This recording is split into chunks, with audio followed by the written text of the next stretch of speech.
Portland Sky ambles up on the outside, then came the Inferno. Portland Sky lets down 100 to go. The Inferno's giving it a race and went on by. September run late. The Inferno is burning today and won it. Welcome back to Bet Doctor, behind the curtain look at how pro punters operate. I'm your host Scoot. I'm back. I'm free to roam. I'm out into the wild, and it's great to see you in person, DK. I had a fresh hell there, Scooty. How was it? Survived. Kids and time warp. yeah, mate. It's like a time warp. Time warp. Yeah, it felt weird driving into work today. Really bizarre scenes. How are you, Nico? Good. We got big karting racing this weekend at Flemington. Huge karting racing last weekend. So the spring is well and truly upon us. So some good horses, some good racing. Hopefully a few winners. Tell you what, in ISO, the punt's been a little bit volatile. I feel like I've been trying to pick the eyes out of them. Nonconformist ran really well. I bet up on Snapper yesterday. I've been backing a couple of your horses, a couple of Bookie Smash horses. Fletcher had a bit of he's gone head first into a puddle for the first couple of races at Hong Kong on Sunday, and then last night no good. But even Singapore on Saturday, we took like 290, 320 some horses that started odds on. So I feel like I'm taking a lot of good prices, backing a lot of good horses, but I'm on the merry-go-round, and I tweeted a photo out yesterday of a girl getting dragged on the merry-go-round, and that's what I feel like at the moment. So thank God I'm out of hotel quarantine, but home quarantine, ISO. So I'm keen to keep betting, keen to back a winner. And Got to keep betting. Thank God the races are still on, Scoot. Imagine if they weren't on. Mate, I don't know what I'd be doing. With your stone end, it would be. But no, how are you going? Going all right. Yeah, going all right. August was a bit of a grind, It can be with the wet tracks and the crossover in form and things like that. But started off September all right. Last week was good and nearly had the whole lot. If Gundeck had bloody held on Sunday. Oh, that was sick. We got into a great position. I stopped 320 to 220. I mean, Craig Williams straight to the front, and then Thinkers kept kicking on the outside of the bloody thing. So that would have got me. That would have been 4 clicks for 4 bets for the week, really. So now we're seeing them all right. And had a bet today. Having a Swan Hill looks all right tomorrow. What's a Chuka Saturday? Donald Sunday. My joints, dry tracks. So yeah, starting to get going. I reckon September will be all right. Beautiful. Nico? It's been all right. Yesterday was a bit tricky at Sandown. A couple of seconds and thirds. It didn't help out, but last Saturday was good at Moonee Valley. It's become my favourite track, Moonee Valley, recently. Express Pass was a big one. We just don't seem to have a losing day there on the Mounting Yard Mail. So I think we're back there for the Moya in a few weeks. First night racing kicks off. So yeah, it's all heating up, isn't it? I love the Valley. The Fiend form, I think. Can't wait to get back there, Valley. The Fiend form's worth talking about. I think it's a bit of a query for mine. I'm not convinced. And I think it's maybe a programming error. I'd prefer the Fiend later in the carnival. When? Well, I don't know. They can only run that. They've got to squeeze it in later because it's not really an entree for the Cox Plate. It's more of a race that horses that are going to target the Caulfield Cup in different races. It seems incorrect. Maybe, yeah, but because golden ticket races are always run well before, aren't they? I mean, the Melbourne Cup one and the Caulfield Cup one, Mornington Cup and things like that, they sort of, you're running them and then you've got to get there. Weird, isn't it? Like, I think if you didn't have a golden ticket and you just had the Fiend Stakes by itself, there's no way it's drawing the field that it did. And I think they'd probably more look to, say, the Makybe this weekend or the old That's right. Craigley. Well, so week before the Makybe's not ideal, is it? Yeah, so there's definitely sort of an impact there of the groups of horses. You got the George Mann, you had the Chelmsford last week as well. So there's plenty of mile races around for these horses. So there'd be nothing if they didn't have that golden ticket. They'd probably be very rubby field. Yeah. And it's probably a handicappers race. Like Superstorm, the winner, he ran in the handicaps last year, like the Toorak and the Super Clark. I think Elephant may be heading towards the sort of Toorak path. Superstorm's probably going to head to a Cox Plate, but he still may run in the Caulfield Cup. Is some suggestions as well. So. It's probably a race for your handicap sort of horses. Interesting news coming out of New South Wales with Freedom Day being penciled in for October, I think 18th there, and I think the Everest and Caulfield Cup's on October the 16th. So I'm not sure what PVL's going to do. He hasn't lobbied yet. He didn't know. He hasn't been told. That wouldn't have come out in PVL. Had something to do with it. Well, could we see, like, if that's the case, that makes it the 18th as a Monday.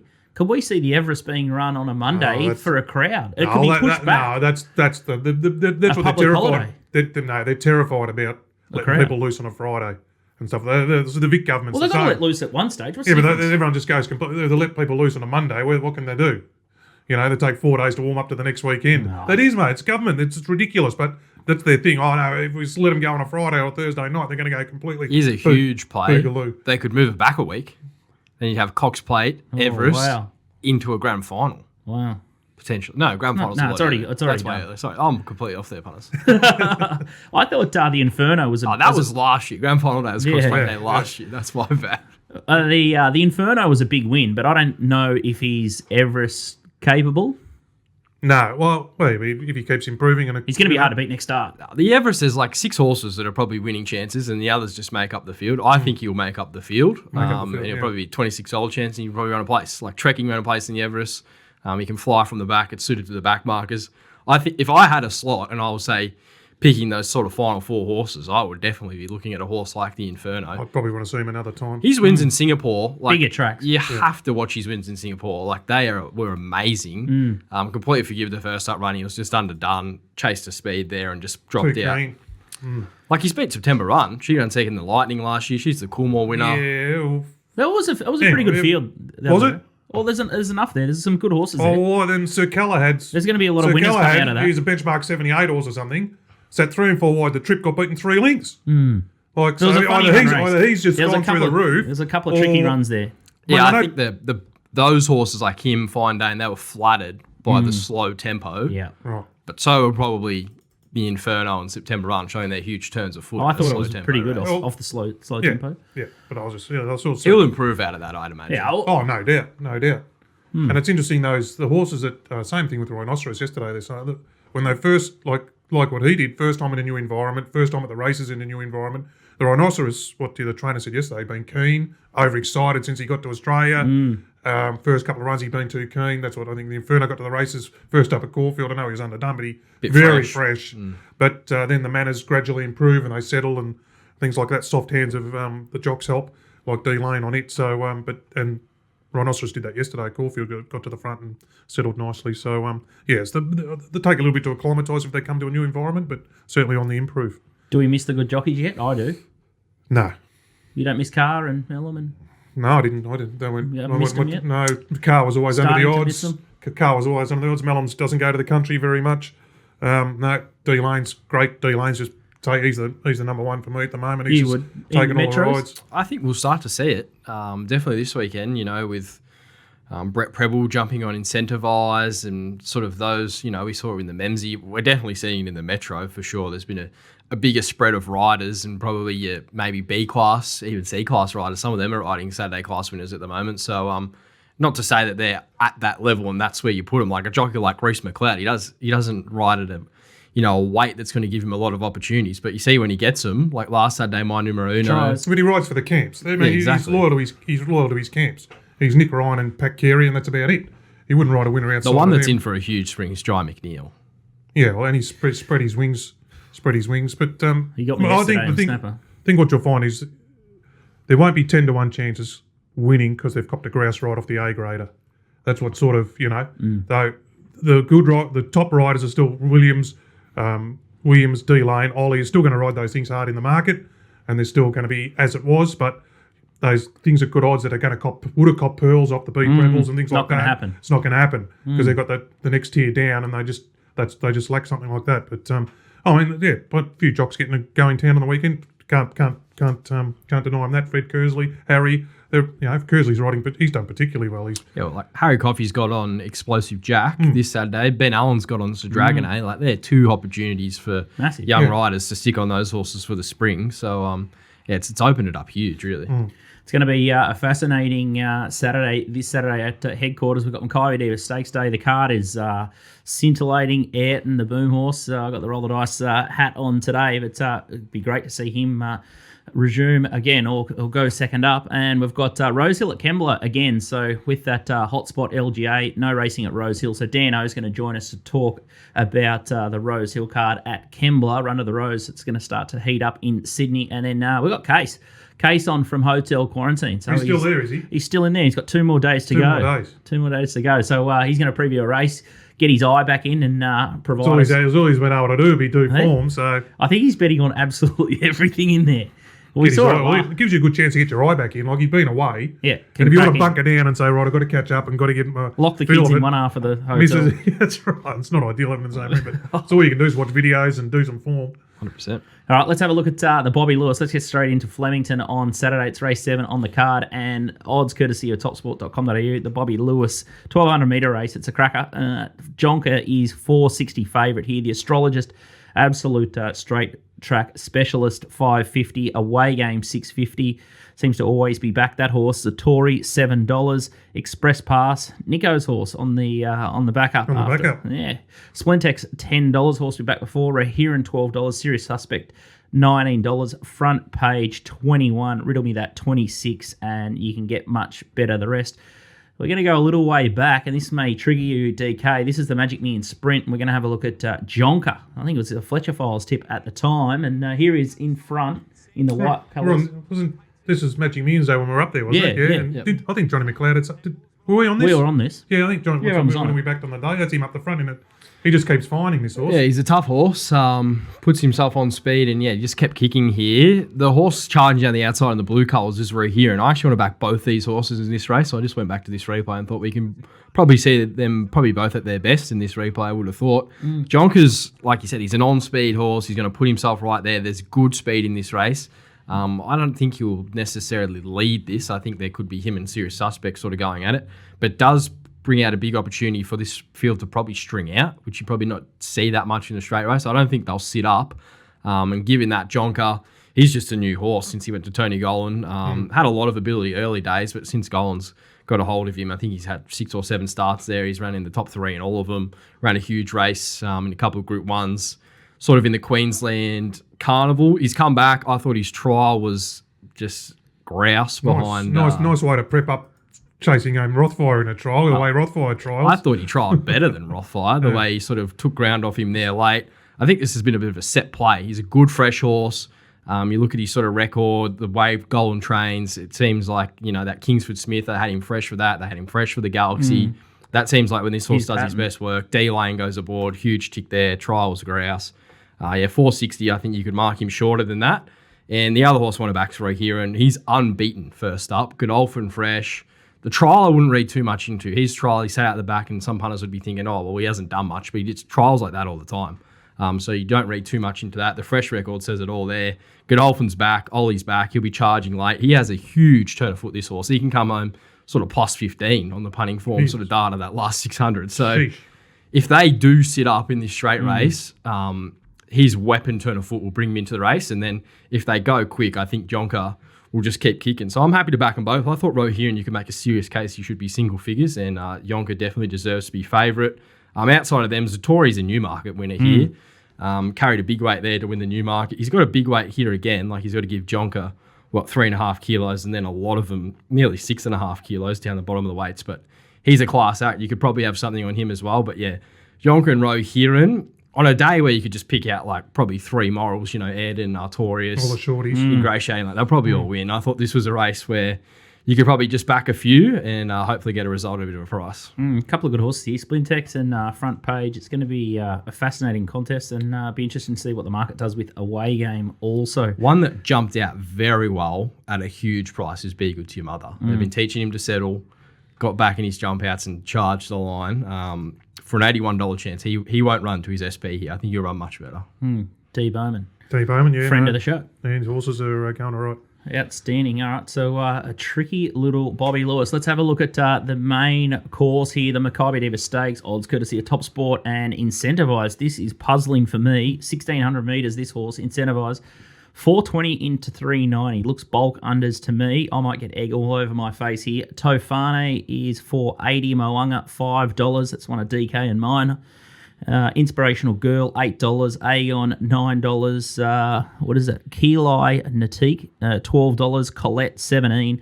50 Stars, $26. Imaging, similar quotes to Dragonet is in there as well. And Explosive Jack, looking for a first up performance here on the way to the Cups Carnival. So it's $31 there. Mount Popper, $41.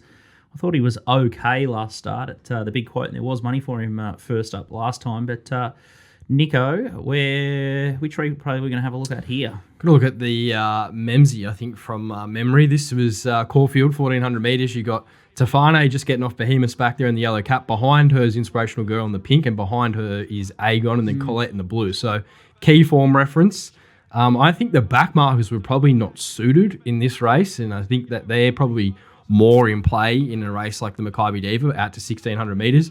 I thought Tofane sort of had one of the runs of the race, and I think if she was really going to let down and show how good she is, I thought that was probably her opportunity to maybe get past Bo Rosser there.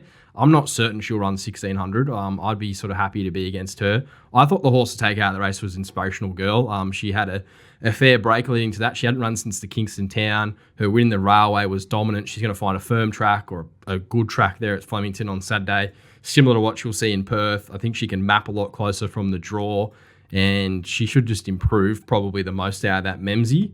I actually ended up marking her narrow favourite, so I thought at the current price she is, there's a bit of market moves at the moment. Just looking at this TopSport market, there's a bit going on. $7.50 at the moment. I thought that you could probably entertain backing her. I think Agon's definitely in the race. He was the fastest last 200 metres of that race. He was on the back of Inspirational Girl.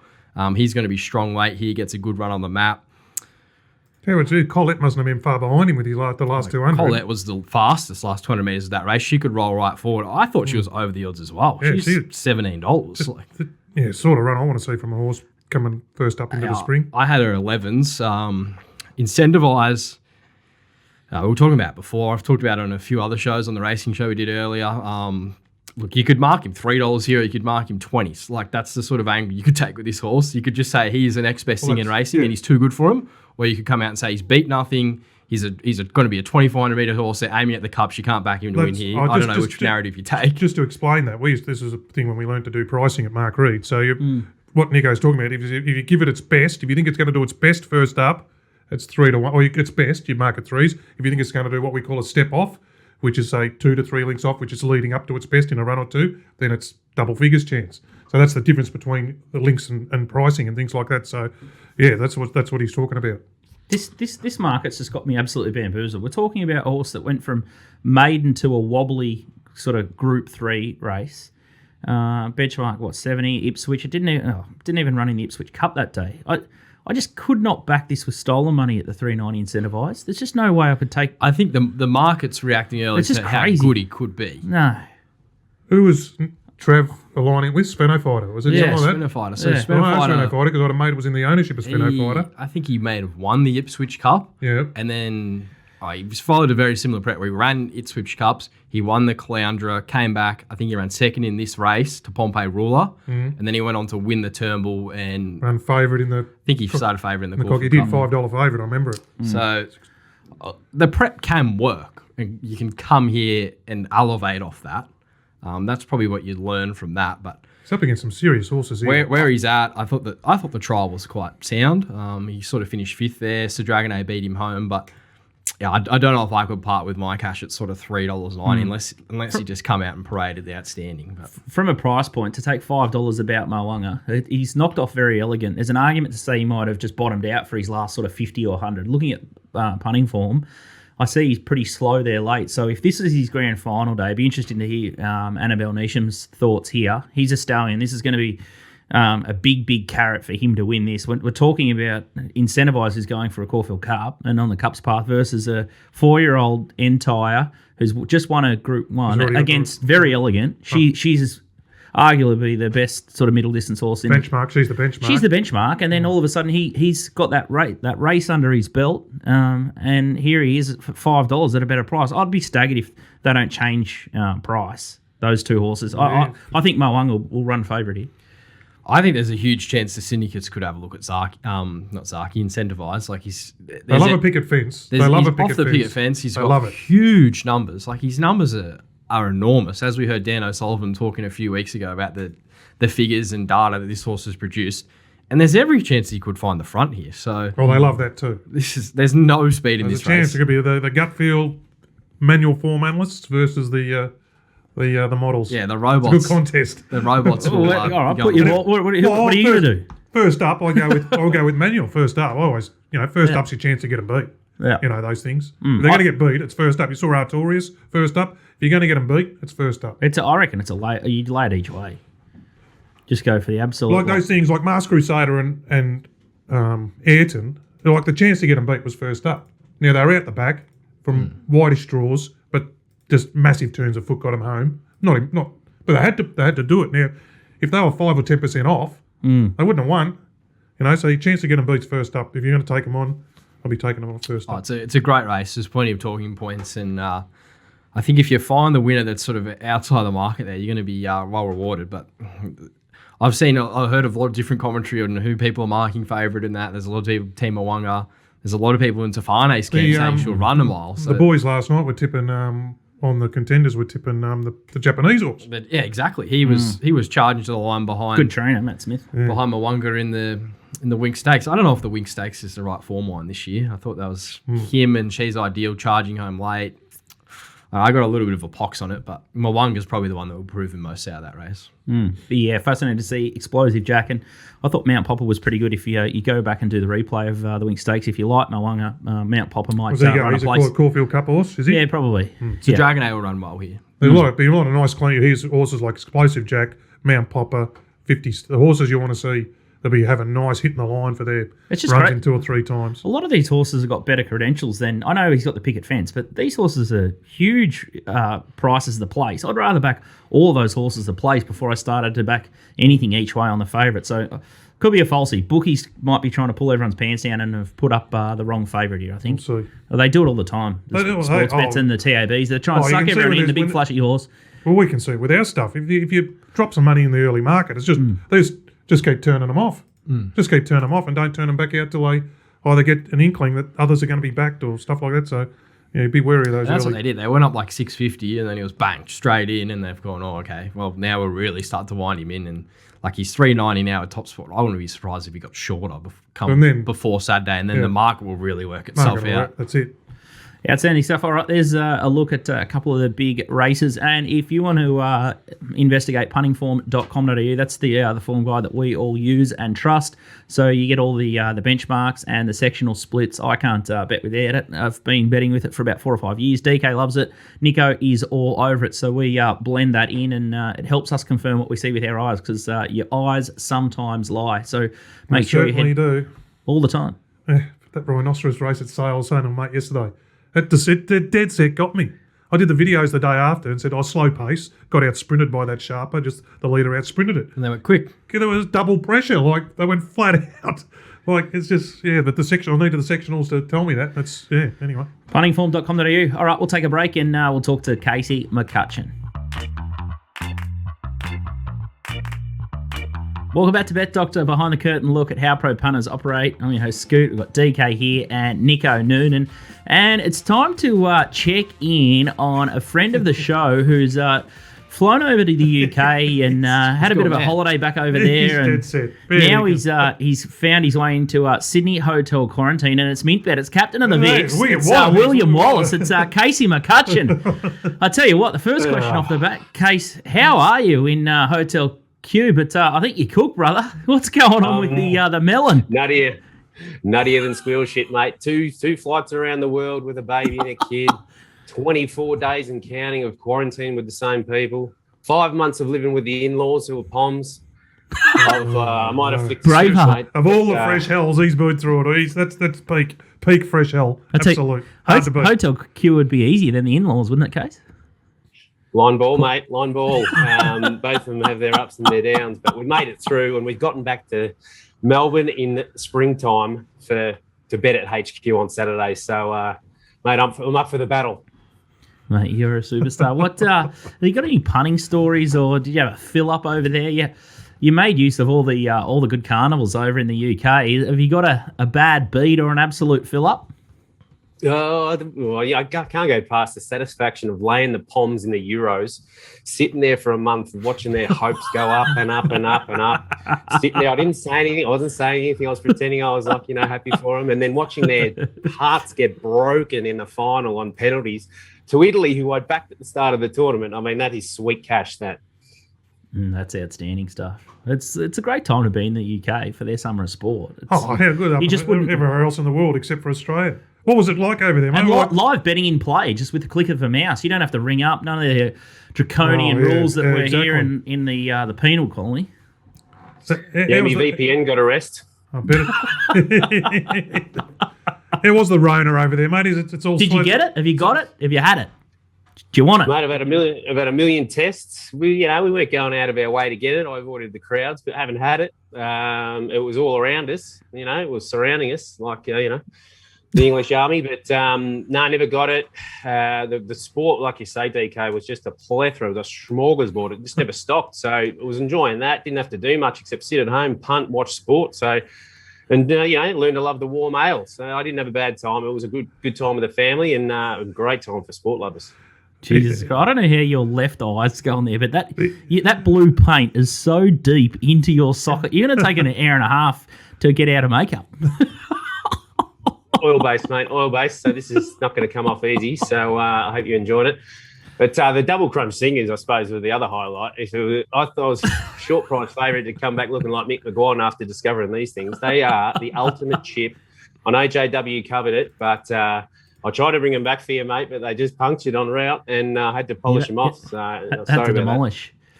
I'll tell you what, Uncle Rico, I see you now doing the KFC spray jacket. So I slid into Mitch Beer's DMs, and you can just get a little spray jacket that says KFC, and it's got the red and white and the blue. So we might have to buy a couple and put them up as prizes for Bet Doctor home. Could be a big trip viewers. up there. Mitch said last night, as soon as all this shit's over, he's having a bid racing Twitter party.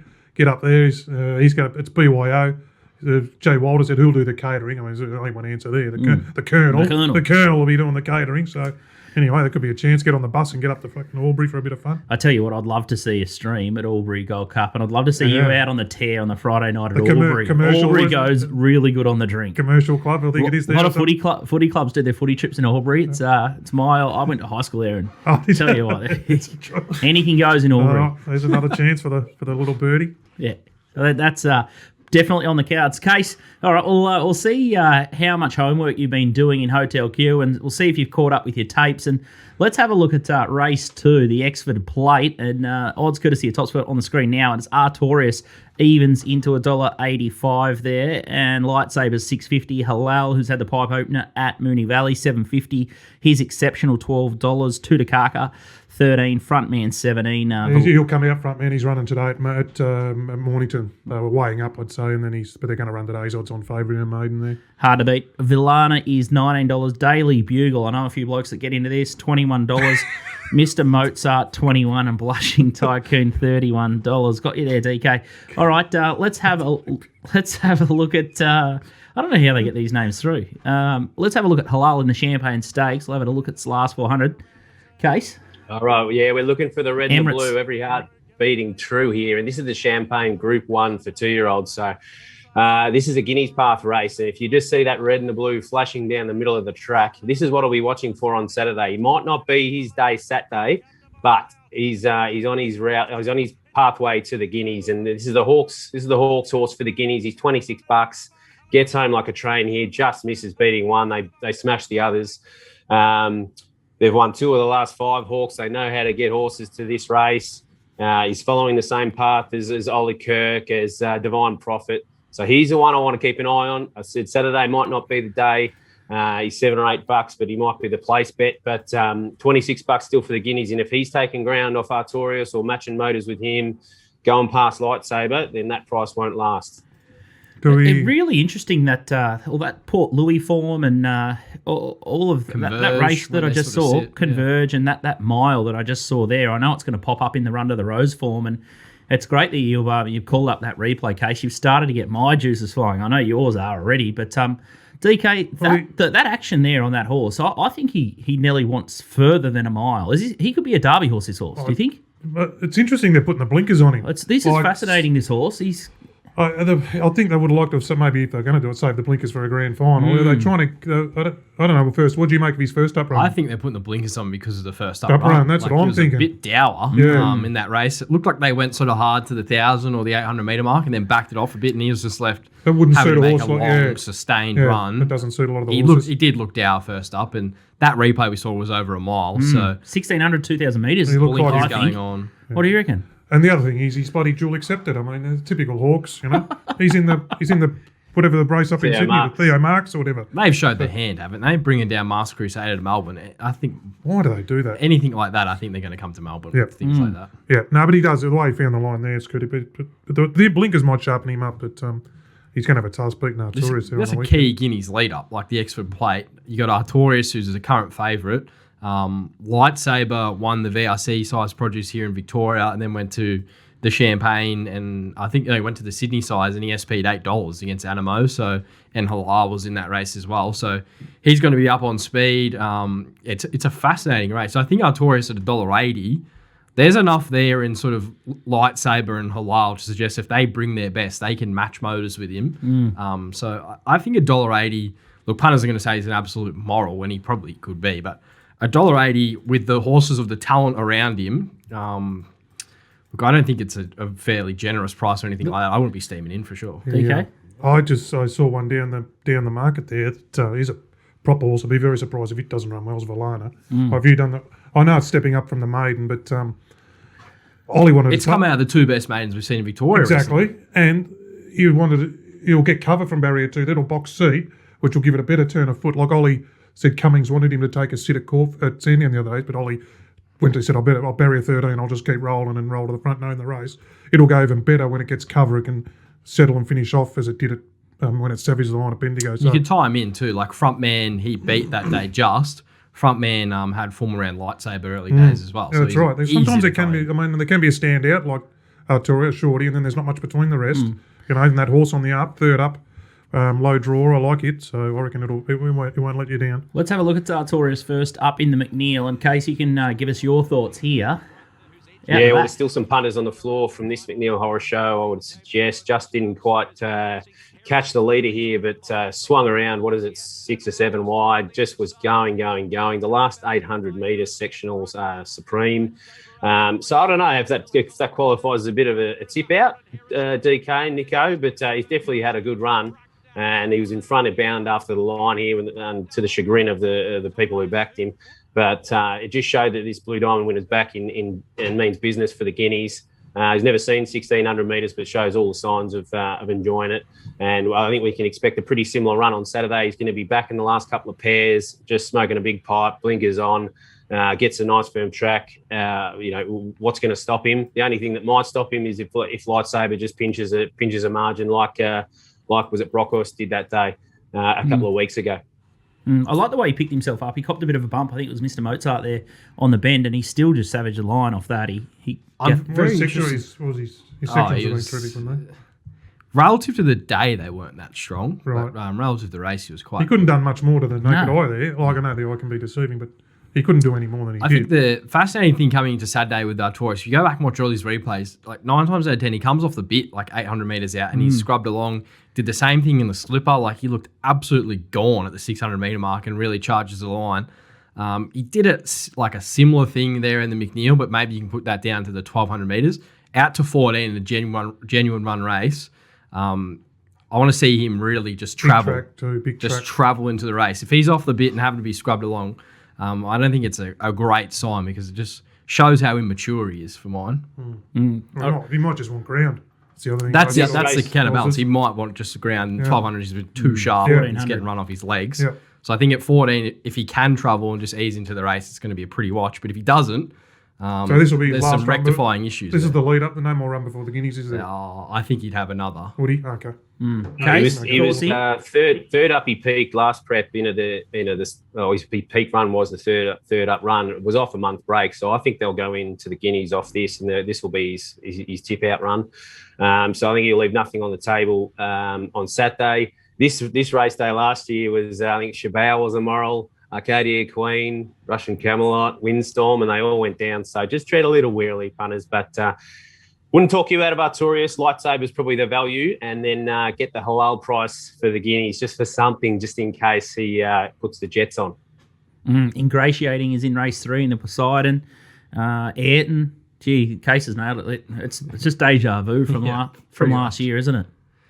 Yeah, second up with horses that they've got their grand final yet to come. Just got to be a little bit careful.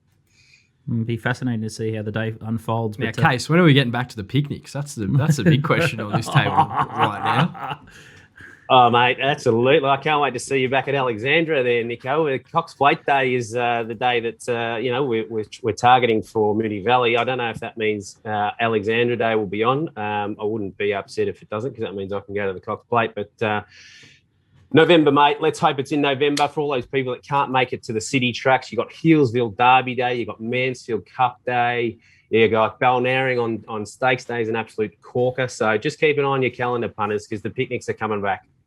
Surely. It's outdoors. It's regional. There's less virus out there. So hopefully RV can fling the gates open and get everyone back on track. And if you see Case, make sure you get a couple of rolls off him. He doesn't like giving a couple of rolls to Nico. And I don't think I'll be getting a few rolls over after last time. He was a bit too generous early. Gave him a couple there. All right, Case, outstanding stuff. You're gonna spend about 2 hours getting that stuff off, and you might have to just morph into some WWE with the kids. How's it been in there? Mate, as you can imagine, I think if I was doing it solo, I'd be absolutely, licking my heels. I'd be fine. But with a couple of the three-wheelers around running amok, the missus has had enough, the baby's had enough, and the juniors had enough as well. So 4's a crowd, mate. 4 is a crowd. We're just lucky they didn't leave us in that one-room studio because we would have been coming out in body bags. Outstanding stuff. All right, thanks for joining us, Case, and we're going to hear lots from you over the spring, and good luck on the punt this Saturday, and hope you find the right shorties to lay. All the best, punters. Great to talk to you. See you, bud. All right, outstanding stuff. If you're having a bet this weekend, make sure you check out topsport.com.au. They're the guys that enable us to put on the big streams. They're Australia's biggest betting bookie, so bet with the bookmaking and trust. The Millahans up at the Gold Coast. They are great people and a really good family too. But up next, we're going to talk Rose Hill and Kembla is the track they're going to host there. And we'll talk to Dano from the Rating Bureau. Welcome back to Bet Doctor, behind the curtain look at how pro punters operate. I'm your host, Scoot. I've got DK and Nico in studio, and it's time to talk to Dano. And we're looking at Rose Hill at Kembla Grange. How are you, mate? Yeah, really good, guys. How's things? Mate, you're doing a lot better than me. You've had the nice buzz cut there. I'd pay anything for that. I'm gonna have to get into the missus and make sure she does mine. Got the clippers? She got some clippers there? Yeah, the kids got to run yesterday. Oh, you nearly need to run, DK. Hey? Don't know if I can let the missus loose on the. Come on, mate. You're not that precious. I am getting a bit woolly. Jeez. Oh, outstanding stuff. I don't know if I get it as short as yours, though, Dan. I'd worry that mine wouldn't come back. But thank God the races are on at the moment, and we might get your thoughts about Kembla, and it must just absolutely send shivers down Chris Waller's spine, racing at Kembla and all these sort of tracks. He is absolute pattern man, and he loves just to follow the same routines. And for these trainers to have to go to Kembla and consider taking horses off pattern must be a nightmare for them. But let's have a look at the Theo marks. We'll look at the market and odds courtesy of TopSport. Big Parade is $2.90, Private Eye $3.70, Embracer $9, Madame Rouge $9, Ice Bath $11, Rohirrim $13, and Nimmerley $14. We'll get stuck into the replays first, and then we can talk about Kembla, and we'll talk about who's going to win this race. But Private Eye is the first one that we're going to have a look at in the proven thoroughbred colours. The black with the green spot here, just in the ruck there. Talk us through it, Dan. This was an enormous win by Private Eye. I mean, they went slow back in the field. Just some indicators I use that sort of look at how fast horses should be running home. From the speed and where he was, I mean, his last 600s right up there at the upper limits with what horses are sort of physically capable of outside of the out and out champions. So outstanding sectionally. I think the win was better than what it looked. I think he's in for a huge prep. Wouldn't surprise me if he won a race like the Epsom. But I'm not sure that this is his race. I'm a little bit against him here. He's going to get back a long way again. It's a pretty deep race, especially under the handicap conditions. And J4, with all due respect to Jay, I mean, he rode the horse to win last start, but riding those get-back type horses is not really his go. He's an outstanding on-pace jockey. The last couple of seasons, he's had something like nearly 200 rides up to $10 on horses off pace. He's losing about 43, 44% on turnover. So you really are sort of taking the percentages on in that type of scenario. And given Private Eye sort of clearly the second best chance in the race, to me that opens up a really good opportunity around Big Parade, who's an on-pacer, and he really fits into my wheelhouse. I remember this Private Eye. Private Eye was the horse that won the Queensland Guineas, beat a horse called Apache Chase, and then Apache Chase came out and beat Ayrton. Oh, there you go. So this is it ties in. Frank the form. Saying was they get the work experience kid putting up this mark at the Scrope, did they? Do you see what price they put up Big Parade? What price? 5 to 1. Wow. Off of, wasn't it? Wasn't it Yeah, like it that? went Dan? up $6 or something like that. Yeah. Did you get any? Crazy price. Work experience kid. I'm going to let them loose on this race. Fair income. Yeah, just on private eye, I think he profiles, pretty sure just off the top of my head, similar to Colding, who sort of raced in Queensland and then sort of came back as a 4-year-old. So, yeah, I think he's in for a huge prep. But, yeah, I'm all over Big Parade here. He's always been one of mine. He's a fast on-pace runner. That's my sort of bread and butter in terms of horses to back. He was terrific. First up was over 1,200 at Kembla on a firm track, which I think was Let's have a look important at the to sort of replay tick now. that box. Drops massively in weight. He's clearly stands out on figures, and I don't necessarily take that to sort of be the only thing, but he maps to race up on the lead again. He might get a bit of trouble from a no hope of Peyton Place, sort of drawn wide, but he's shown before he can just take a little sit off. He's got sustained speed, and it just presents that perfect scenario I like when there's two sort of clear, strong chances when one's got distinct negatives and the other ticks all the boxes sort of up on the pace. That's a betting scenario I often look for. So better or worse, I'll always be on the front runner in that case, and that's Big Parade. I think he's in like $3 now. I think that's respectable price. It's not fat, but he may get out a little bit on the day. Is another reason you've sort of swayed that way the potential of the barriers here? Like the last meeting you saw at Kembla Grange, it was probably advantage to be up on speed and on the fence. Whereas Private Eye's drawn 10, he's probably not going to even find the fence, you would think. Is that another reason to give Big Parade a big tick? Yeah, I don't read too much into, obviously you look at patterns and things like that, but I found that, looking at just what happened at the last meeting and taking too much from that can easily sort of switch the meeting after. So I tend to look at more sort of longer term trends from the tracks and the track pattern. It certainly adds a little bit of confidence that at least at the last meeting that the sort of horses I like, had their chance and did well. But look, on the day at Kembla on Saturday, I expect it to be pretty fair. I think we'll see a few horses come from the back and win, and the leaders and on paces will get their chance. So from that respect, it sort of shouldn't stop too many. But yeah, I think that race presents a nice scenario for Big Parade, and I know that over time, if I'm betting in every one of those scenarios, and I'm finishing a long way in front.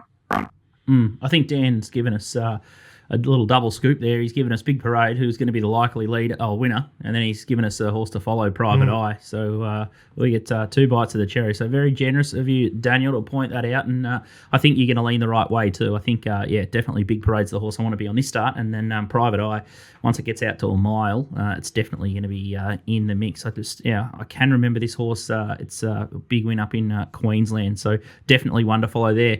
All right, the main course here is the Run to the Rose, which it's fascinating to have it at Kembla.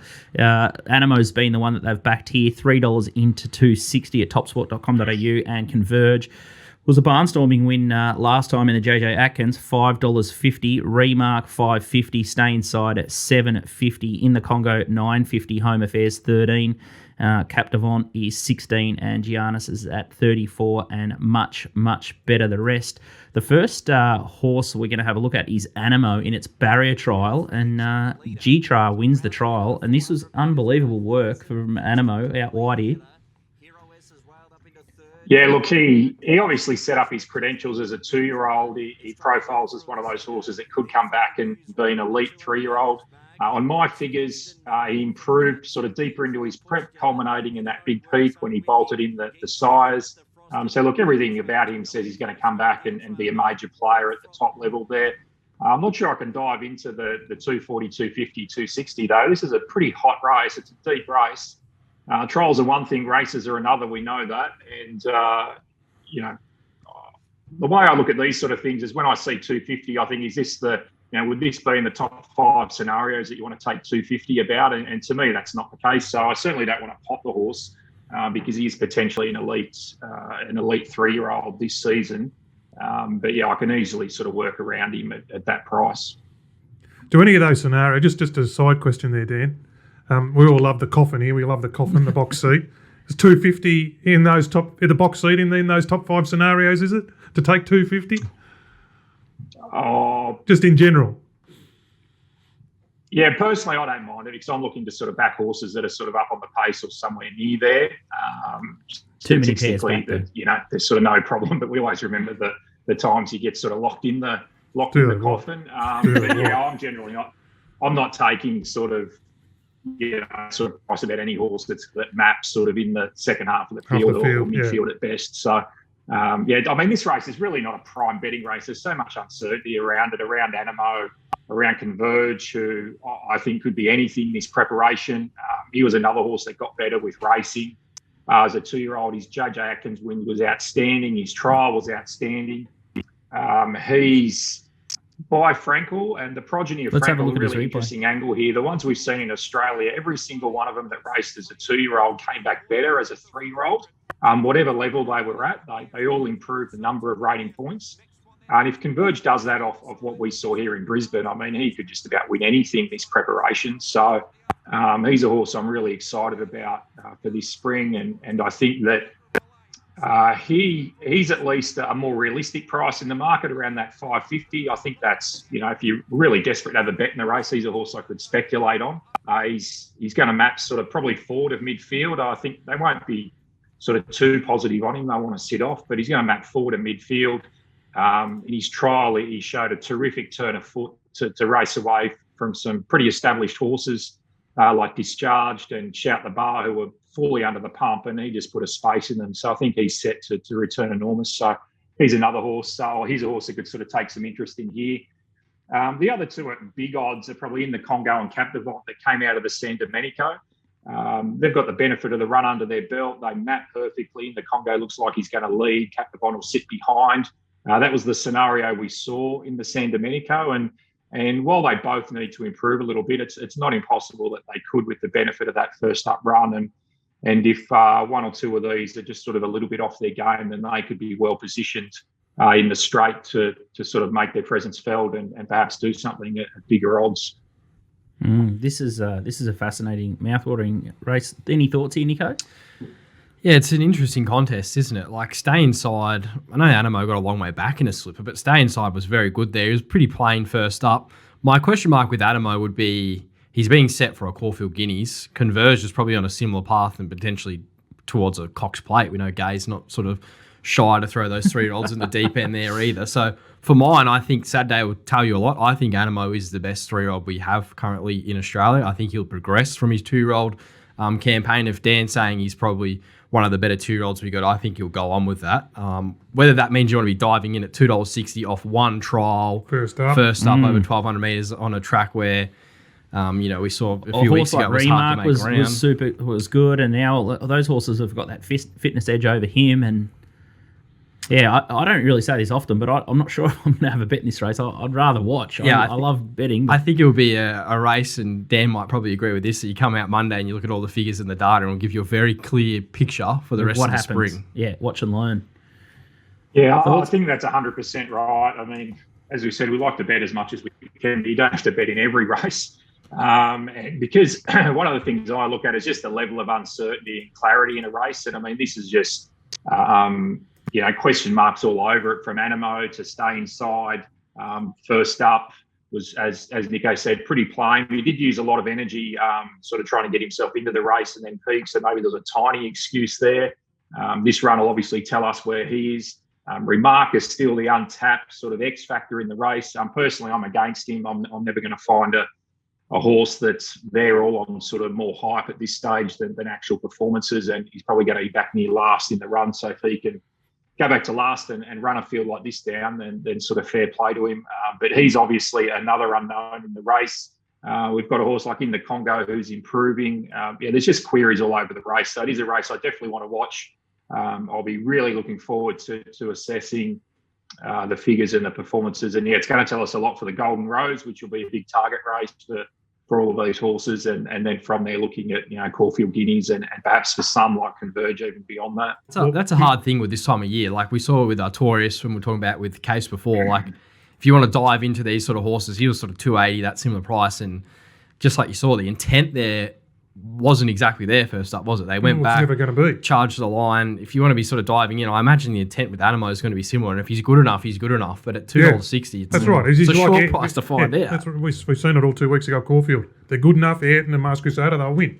But you're going back taking short odds, horses who are going to be at the back, first up, You're playing with fire. Yeah, I've just got the image of Adrian Bott after the JJ Atkins win. He was supremely confident. He must have thought that horse was an absolute stinking moral, and the way he just strode back to the winner's stall after watching that race is an image that I won't forget. So I think Converge could be the best out of all of them. He's a fascinating horse because early days they sort of rode him up on speed. It didn't look like he was going to measure up to that real sort of A-grade 2-year-old stuff, and then they took a sit on him and see what he can do. He's got showed a whole nother dimension to the horse. It's it was a big go in the JJ Atkins. They jumped out of trees to back him as well. Outstanding stuff, Dan. I think you've definitely identified a couple of winners there, and definitely horses to follow. We know Dan's got a huge opinion of Incentivise, as we heard a few weeks ago on the show. Yeah, question without notice. What's the thoughts there in the Makybe? Anything early? $3.90. I'm saying it's a lay each way job. Lay at the place. Yeah. Do you want a bottle of scotch? I can send it up. Yeah. Look, I wouldn't necessarily disagree with you. I mean, I think he can win the Caulfield Cup, and I've been on record, happy to go on record. We don't see many more exciting stays than him come through the grades. Whether or not what that makes him in the Makybe Diva, I'm not too sure.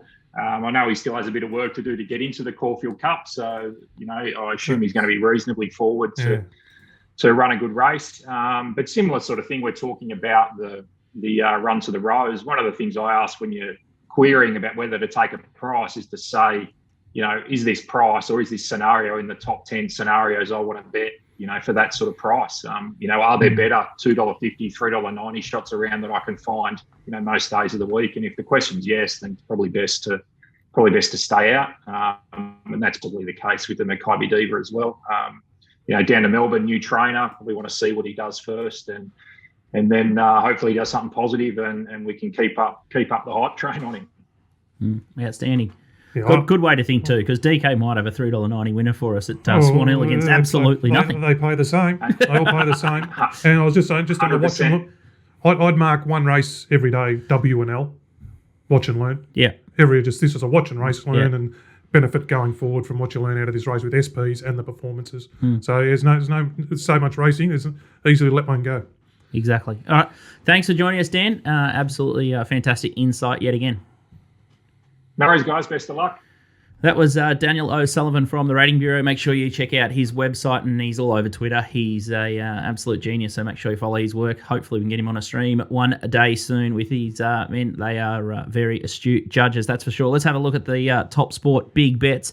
The first one we're going to have a look at is race 5, number 7, Regards Marie, 500 at 10. Nico Noonan, do you want this ticket against Ayrton? The informed camp. Or is this a donation? Another donation. TopSport got the $1,000 last week, the Pancho, and someone's donated 500 here. I don't think you can beat Ayrton off their last starts. No, you're probably right. This could be yours, though. The next one, race 7, number 11, is Express Past, 1,000 at $9. Someone got the Ian Ryan camp bet. Yeah, this must be the mail going out a bit early and filtering through the markets. They've just got too much from Express Pass last week.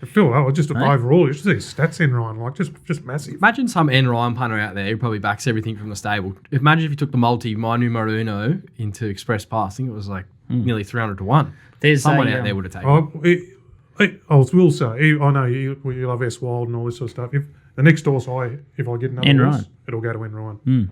Absolutely. Roll the dice horse. Let's get a roll the dice horse and we'll race it with Nick Ryan. I'll tell you what, in the know with Snow. He's the man there. N Ryan man. He's so Moneybag Snow, he'd be all over. That might be his bet. That's for sure. All right, the last one we've got is race 7. Number 4, Madame Rouge in the Theo Mark. So that could be a donation. She's very capable. Very gets capable backed a on her lot. day. Yeah, can find the right race and bob up at big price too. Yeah.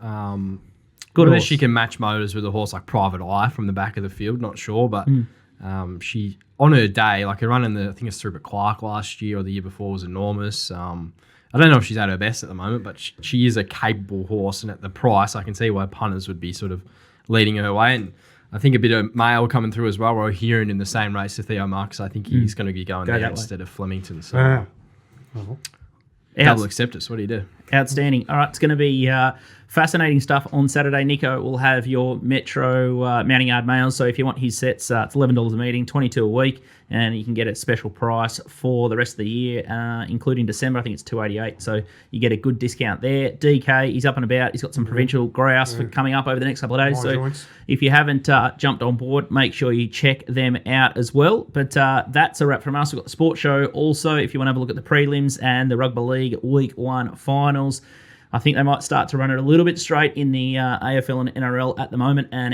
the NFL season kicks off too. We've got Tommy Brady taking on the Dallas Cowboys for the opening game. So, ISO, we're all here. So now we've got some great primetime NFL. So start to watch a little bit of that over the off-season for AFL. But thanks. Good to be back. Good to be out roaming the streets again. I'm on the loose. And I can't wait.